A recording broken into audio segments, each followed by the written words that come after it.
আমাদের আজকে পিছনে আসলাম।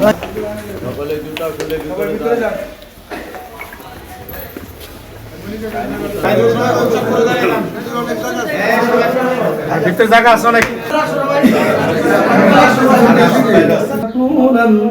মিনাল খাসিরিন রব্বির রহমহুমা মনোনীত প্রার্থী বিএনপি কেন্দ্র নির্বাহী কমিটির সম্মানিত সদস্য মানিকগঞ্জ জেলা বিএনপির সাবেক বিপ্লবী সাধারণ সম্পাদক জননেতা আয় আল্লাহ তার কবরটাকে তুমি জান্নাতের বাগিচা বান করে দাও।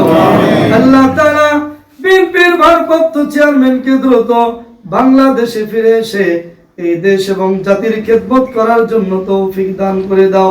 তারেক রহমানের নির্দেশে মানিকগঞ্জ তথা গিওর দৌলতপুর শিবলাবাসীর জন্য কাজ করে যাচ্ছে, আল্লাহ তার খেদমত করার তৌফিক দিয়ে দাও।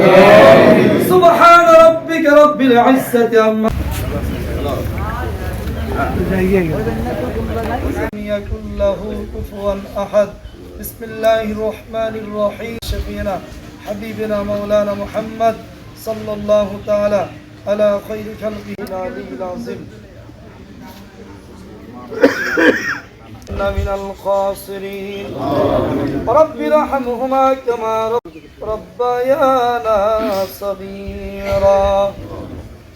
আল্লাহ তাআলা জোহরের নামাজের পরে জননেতা শেখ কবির জিন্নাহ ভাইয়ের নানার বাড়িতে দাঁড়িয়ে আল্লাহ তাআলা তোমার পবিত্র কোরআন থেকে সূরা ফাতিহা সূরাতুল ইখলাস তেলাওয়াত করেছি, ইস্তিগফার দুরূদ শরীফ পাঠ করেছি। মাওলা মেহেরবানি করে তুমি কবুল আর মঞ্জুর করে নাও।